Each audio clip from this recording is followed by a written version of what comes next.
Du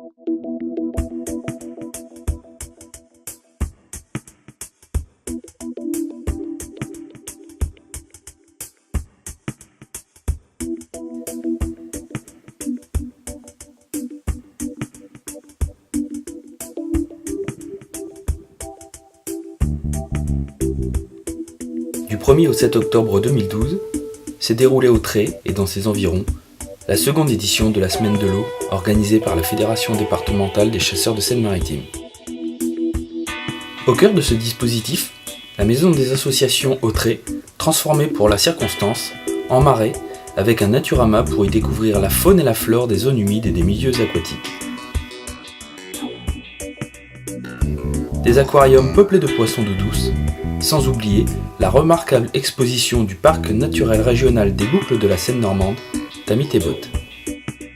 Parmi les partenaires de la Fédération des chasseurs pour l'organisation de cette semaine de l'eau dans les Boucles de la Seine, l'Agence de l'eau Seine-Normandie, le Crédit agricole Normandie-Seine, le département de la Seine-Maritime, le parc naturel régional des Boucles de la Seine normande, la ville du Trait, la Fédération de Seine-Maritime pour la pêche et la protection des milieux aquatiques, l'inspection académique de Seine-Maritime, l'Association départementale des chasses traditionnelles de la vallée de Seine et France Bleu Haute-Normandie.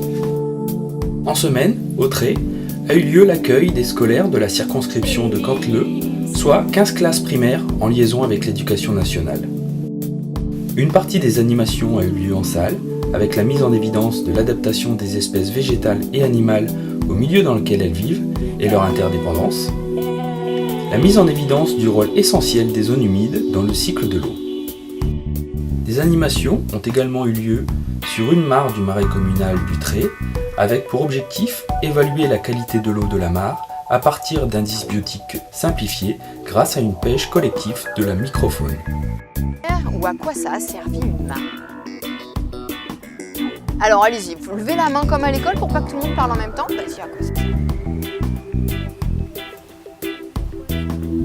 D'accord, pour les poissons, ok.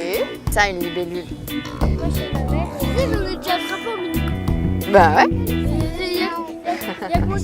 Il y en a des grosses comme ça et puis il y en a des toutes petites, toutes fines, comme celle-ci là, qui sont beaucoup plus faciles à attraper. Et donc on met les petites bêtes à l'intérieur et après on ira les observer et on ira leur donner un nom. On vous apprendra le nom que portent les petites bêtes qu'on va attraper dans la mare. Attention à pas tomber.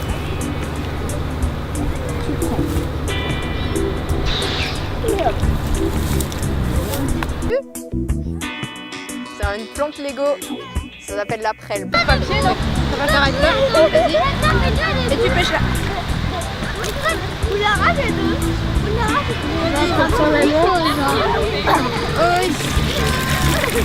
Qu'est-ce qu'on trouve dans une mare? Il n'y a pas que des canards, des grenouilles et puis des têtards. Sous l'eau, il y a aussi des petits mollusques, des petites limnées.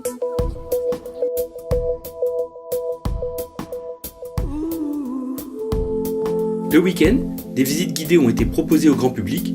Parmi celles-ci, la visite de la célèbre tourbière d'Heurthoville, animée par Cyril Fécamp de l'équipe technique départementale des espaces naturels. C'est en les voyant. C'est la 4 ans, celle-là. Ça, c'est la 4 ans. La 4 ans, C'est intéressant de la... Les espèces qu'on met sur les sites, comme ça, que ce soit poney, les vaches, les moutons, c'est que des espèces, on va dire, régionales. C'est pas des espèces hyper productives, c'est des espèces rustiques. Les ânes, c'est des ânes du Cotentin. C'est vraiment parce que ça évolue au milieu, on va dire, aquatique et humide. Toute la partie où on était tout à l'heure, il y en a. Là, si on fait le tour de la zone de tapage, on en trouve à quelques endroits. Et ça, les graines se conservent très longtemps. Celle-ci, ouais, les graines se conservent très longtemps. Peu de fond maintenant, il y a ça d'eau. Parce qu'en fait, c'est des places où on peut je l'ai pas interrompu. Apparemment là, et puis tu vois, on est chartreusés là-bas. Vous voyez, le primite, il a une couleur qui est vraiment particulière.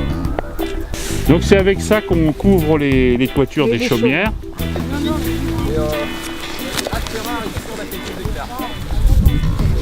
J'ai beaucoup entendu parler des tourbières, mais je n'en ai jamais vu.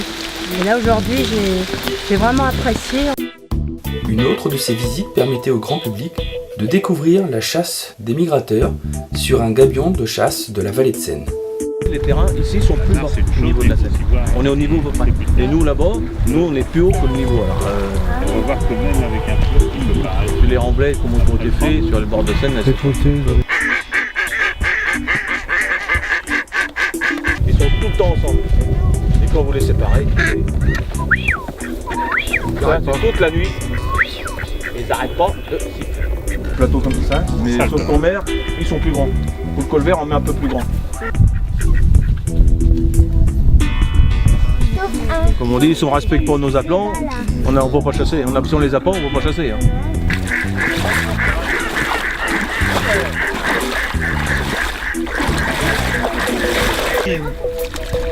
Nous, on les met sur plateau.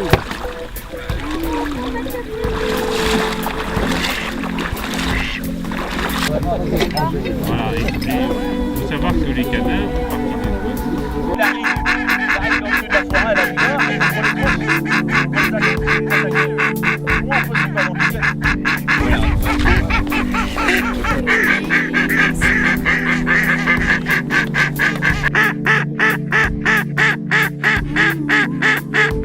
et en puisant les sels minéraux contenus dans l'eau et qui se multiplient très très vite et qui peut, lorsque le milieu est pas favorable, couvrir l'ensemble du plan d'eau en quelques mois. tu vas te prendre tes oiseaux, il va te les emmener comme ça.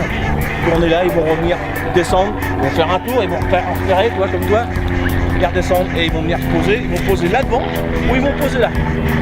Parce que le vent, ils arrivent, ils sont là. Et il y a, pour ceux qui ont connu le marais de Saint-Mandry, on voyait encore, il n'y a pas encore bien longtemps, une vieille futaille qui était dans le milieu du marais, qui a survécu au temps. Puis voilà, elle est morte, mais on la voit plus du tout. C'était un ancien gabion qui était dans le milieu du marais de Saint-Mandry.